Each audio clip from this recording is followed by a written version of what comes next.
Hello friends, welcome to మా హనీయూమ్. ఈరోజు వీడియోలో నోరూరించే షీర్ కుర్మా చూపించబోతున్నానండి. ఈ షీర్ కుర్మా చాలా చాలా రుచిగా ఉంటుందండి. ఒక్కసారి తిన్నామంటే ఎప్పుడు చేసినా ఇదే విధంగా చేసుకోవాలనిపిస్తుంది, అంత బాగుంటుంది. ప్రిపేర్ చేసుకోవడం కూడా చాలా ఈజీగా చేసేవచ్చు. సో ఇంకా లేట్ చేయకుండా తయారు చేసుకునే విధానం చూసేద్దాం.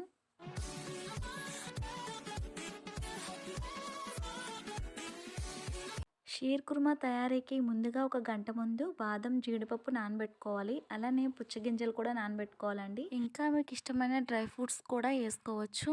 ఎండు ఖర్జూర ఇలాంటివి కూడా వేసుకోవచ్చు. కిస్మిస్ ఇవన్నీ పక్కన పెట్టేసుకోండి, నానబెట్టుకునే అవసరం లేదు. నానబెట్టుకున్న జీడిపప్పును, బాదం పప్పును చిన్నగా కట్ చేసేసుకోండి. తర్వాత స్టవ్ పైన ప్యాన్ పెట్టుకొని అందులో 1 టేబుల్ స్పూన్ నెయ్యి వేసుకొని, నెయ్యి కరిగిన తర్వాత కట్ చేసుకున్న డ్రై ఫ్రూట్స్ అన్ని వేసుకొని దోరగా ఫ్రై చేసుకోవాలి. మంట సిమ్ ఫ్లేమ్ లో పెట్టుకొని వీటితో పాటే కిస్మిస్, చిరంజీ గింజలు కూడా వేసుకొని ఫ్రై చేసుకోండి. మరీ ఎక్కువసేపు ఫ్రై అయ్యే అవసరం లేదండి, లైట్ గా వేయించుకుంటే సరిపోతుంది. ఇలా లైట్ గా వేగిన తర్వాత ఒక బౌల్లోకి తీసుకొని పక్కన పెట్టుకోండి. ఇప్పుడు సేమ్ అదే గిన్నెలో ఒక చిన్న కప్పు సన్నటి సేమియా వేసుకోవాలి, లేదా మన చేతితో ఒక గుప్పుడు వేసుకోండి. ఈ సేమియాని కూడా నేతిలో లైట్ గా ఫ్రై చేసుకోవాలి. ఈ సన్నటి సేమియా వైట్ కలర్ లో కూడా ఉంటాయండి. మీరు ఏ సేమియా తీసుకున్నా సరే నేతిలో లైట్ గా ఫ్రై చేసుకోండి. ఒకవేళ ఇలాంటి సన్నటి సేమియా లేకపోతే మనం డైలీ వాడే సేమియా వాడుకోవచ్చు.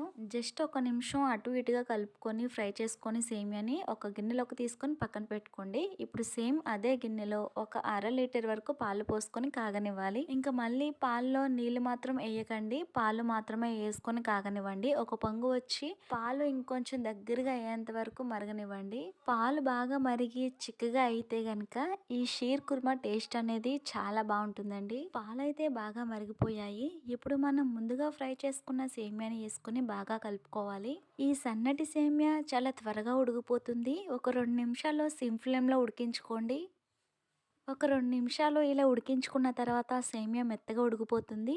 ఈ టైంలో ఇప్పుడు ఇందులో ఒక 4-5 టేబుల్ స్పూన్ల పంచదారని వేసుకోవాలి. ఒకవేళ మీకు స్వీట్నెస్ ఎక్కువగా ఉండాలి అనుకుంటే గనక 6 లేదా 7 టేబుల్ స్పూన్ల వరకు అయితే తీసుకోవచ్చు. నేనైతే ఇక్కడ ఒక 5 టేబుల్ స్పూన్ల వరకు అయితే వేసుకున్నాను. మామూలు స్వీట్నెస్ అయితే సరిపోతుంది. షుగర్ యాడ్ చేసుకున్న తర్వాత నెక్స్ట్ ఇందులో కొంచెం యాలకుల పొడైనా ఈ విధంగా చిదగొట్టుకున్న యాలకులైనా వేసుకొని ఒకసారి కలుపుకొని ఇందులో ఇప్పుడు మనం ముందుగా ఫ్రై చేసుకున్న డ్రై ఫ్రూట్స్ కూడా యాడ్ చేసుకొని అంతా ఒకసారి మిక్స్ చేసుకున్న తర్వాత జస్ట్ ఒక 2-3 నిమిషాలు సిమ్ ఫ్లేమ్లో ఉడికించండి.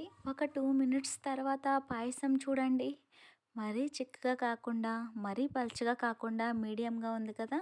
ఈ స్టేజ్లో స్టవ్ ఆఫ్ చేసేయండి. సూపర్ టేస్టీగా ఉండే ఈ షీర్ కుర్మా పాయసాన్ని మీరు తప్పకుండా ట్రై చేయండి.